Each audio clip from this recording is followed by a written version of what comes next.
Hey everyone, so you remember that Alex Clark guy who lied about being a gun owner to advocate for a gun ban in a shameless gun control propaganda piece entitled Guns Explained with Cats? Well, looks like he decided to make a video on cryptocurrency, and Hold up. Did somebody say cryptocurrency? Let's jump right into this bitch.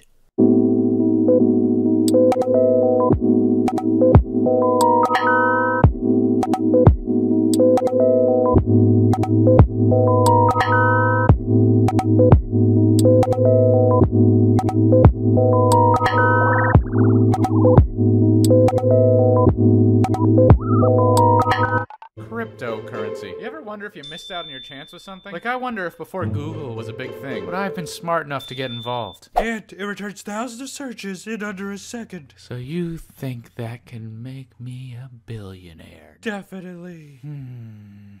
No, I'm investing in these tiny stuffed animals called Beanie Babies. Let's just see who gets rich first, my friend. Judging by the rest of this video, I honestly would not be surprised if this was a true story. it's worth noting that the Beanie Babies boom of 1999, which is presumably what's being referenced here, was a result of the company manufacturing them going out of business and people for a few months thinking that they were going to become incredibly valuable because no one was going to make them anymore. Similar to what happened with Twinkies back in 2012 in response to news that Hostess was filing for bankruptcy. No one was treating these products as a speculative investment or a currency, but merely their value temporarily skyrocketed due to a shortage in supply. So the running joke in this video is based entirely on a false comparison. Friend, that was a dumb mistake. Now, after all these years, there's finally another thing that I'm like, am I missing out on this? It's everyone's favorite real fake real money. Bitcoin! Bitcoin is the future of money. Virtual currency that isn't backed by anything physical. Unlike the dollar, which is backed by global confidence in the United States. Yeah, no. Fiat currency comes into existence because the banks request the Federal Reserve to print money into circulation based on an arbitrary number that they define, which the Federal Reserve then loans to the Treasury Department and charges it with interest, and then the government taxes citizens with the money that the banks created to pay for it, which means, ultimately, that fiat is worthless.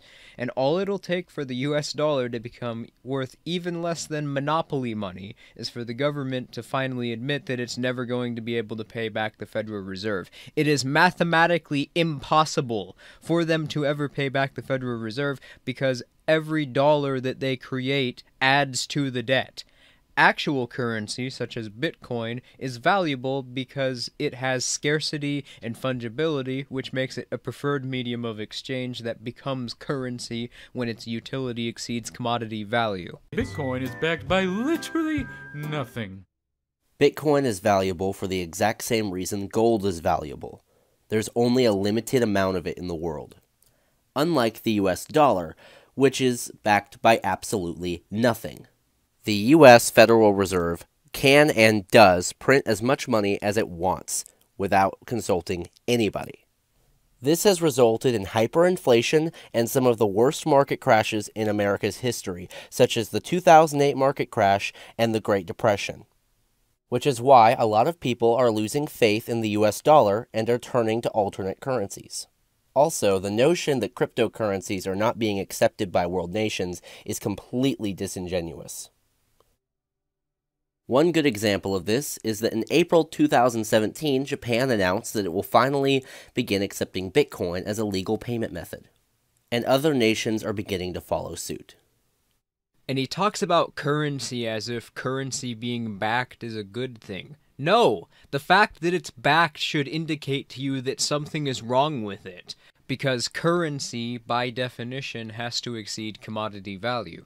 Otherwise, the most a commodity could ever become is a preferred medium of exchange. But once it gets to the point where it becomes money, it drops off.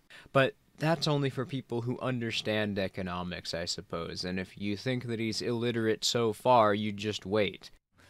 Pretty great, right? Right. And did you know there's literally dozens of different cryptocurrencies? Like, look at this, look at this. There's a Dogecoin. A dog meme joke currency is money, like actual Doge money. And I'm just sitting here like, when can I pay for stuff with Beanie Baby? Yep, a cryptocurrency which was inspired by a fucking internet meme is a more reliable medium of exchange than the US dollar. What does that tell you? Interesting how you bring up a cryptocurrency that was invented as a joke instead of actual cryptocurrencies that people use. Why don't you bring up Litecoin or Zcash? Or how about my personal favorite cryptocurrency, which is called Ripple, and y'all should definitely check it out.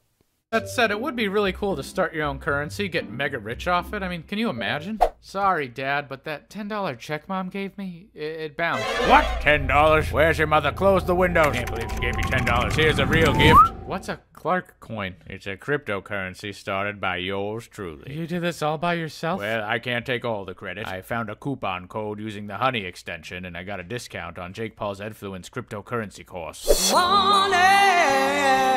Welcome to Dabcoin. Welcome to the financial part of the Influence program. There's 3 rules you need to follow. Rule number 1, hit like and subscribe, bro. Rule number 2, set a pool on fire. Rule number 3, you can start your own currency by paying us $20.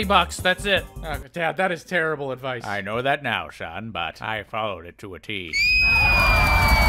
Creating a cryptocurrency is a lot more complicated than that. You'd probably have to find a good coder which is capable of creating a self-sustaining autonomous network, and I would probably need a whole video explaining how a blockchain network functions in detail, so I'll link the white papers written by Satoshi himself explaining. Here's a bit of a side note. With the way YouTube's been flagging any video that's even remotely offensive, I'll bet you we could flag this video and get it taken down for endorsement of terrorism. But if you can keep a secret, I'll give you this. 15,000 Clark coins? Yep, it's not worth anything, but it could be any minute. Yes, and if your father created an unlimited amount of Clark coins, then they would be completely worthless.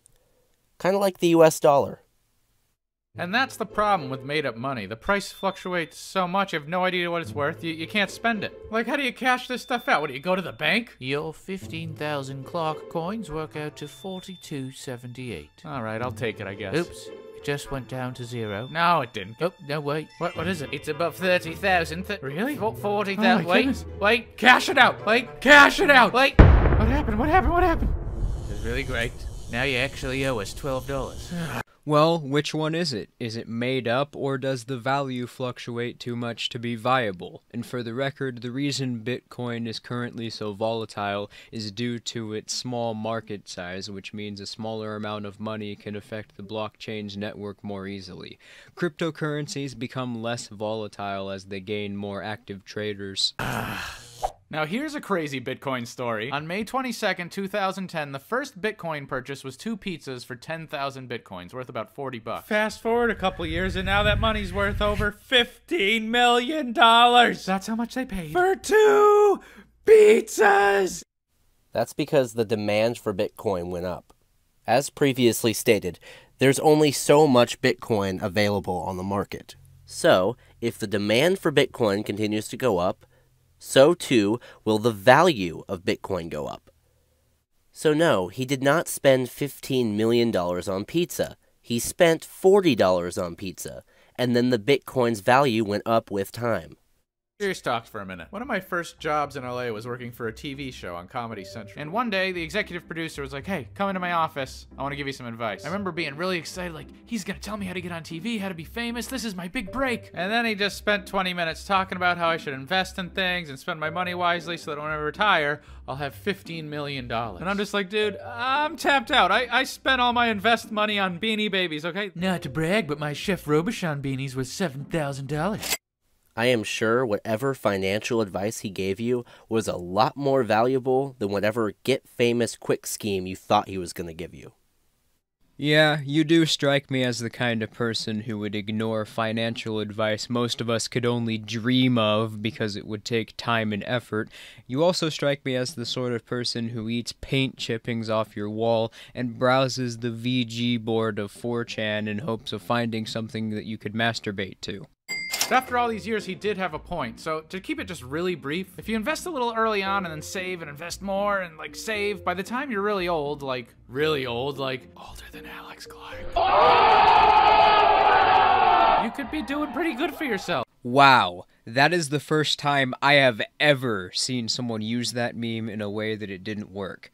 That is some dedication to lacking talent. Now, I don't have $15 million. That would be cool, because then I could buy 2 pizzas. But I do have some advice on it and could make a video about it, so if you want to see it, let me know. But back to what I was saying. Don't do cryptocurrency. Not if there's only like one place you can spend it. Why would you want money you can only spend in one place? I mean, You can spend cryptocurrency pretty much anywhere that accepts it. I don't even understand what point you were trying to make with this. would you rather have $100 in straight cash or $250 million to the Alex Clark online store? Now, I'm sure there's some great people watching that maybe already have Bitcoin. Well, I figured it out. How you can cash out your money. You know when you're really hungry and you have no money? So you run home and scrounge up a bunch of couch change and then put it in a coin sorter at the grocery store. Like, for us, the grocery store is Ralph's, and in the States, those machines are called Coinstar machines. And then you're always waiting behind people that, like, have their buckets of change and they're sitting there for half an hour dumping out their last nickel. Well, those Coinstar machines now exchange Bitcoin! Doesn't that seem kinda awkward to go wait in line behind a guy who's been saving up to buy a hot dog and you're just like, nah, I'm just gonna take out a couple million? Yeah, but we've already established that you don't have any idea what you're talking about. If they want millionaires to bank at Coinstar, could they at least make it a millionaire experience? Wouldn't that be great? My man, it's already like that. Whoa. Step into the future, bro. Welcome to the future of money. By the year 2050, fluctuating markets will cause all currencies to fail. Earth-richest countries will instead barter with items of rarity. Gold, silver. Click OK to exchange your Clark coins for Earth's rarest currency. Beanie Babies. Minus the really retarded joke about Beanie Babies, the computer was actually right. With the way markets are being manipulated by institutions such as the Federal Reserve, faith in the US dollar will crash by the year 2050. And that's only if we're lucky. I'd say now is a very good time to start investing in Bitcoin, gold, and silver. Okay, maybe that's a little bit dumb, but so is money based off of a dog. No, you had it right the first time.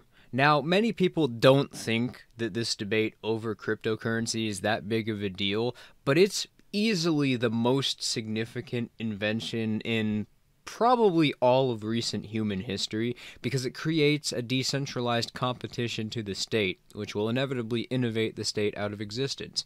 Even if you're not an anarchist, you should regard this as a good thing because, as Tanner pointed out, fiat currency will eventually collapse. And when it does, crypto will basically be the only thing holding up our society's infrastructure because it's basically the only significant means of trade which is self-sustaining that the state at most only has a marginal effect on.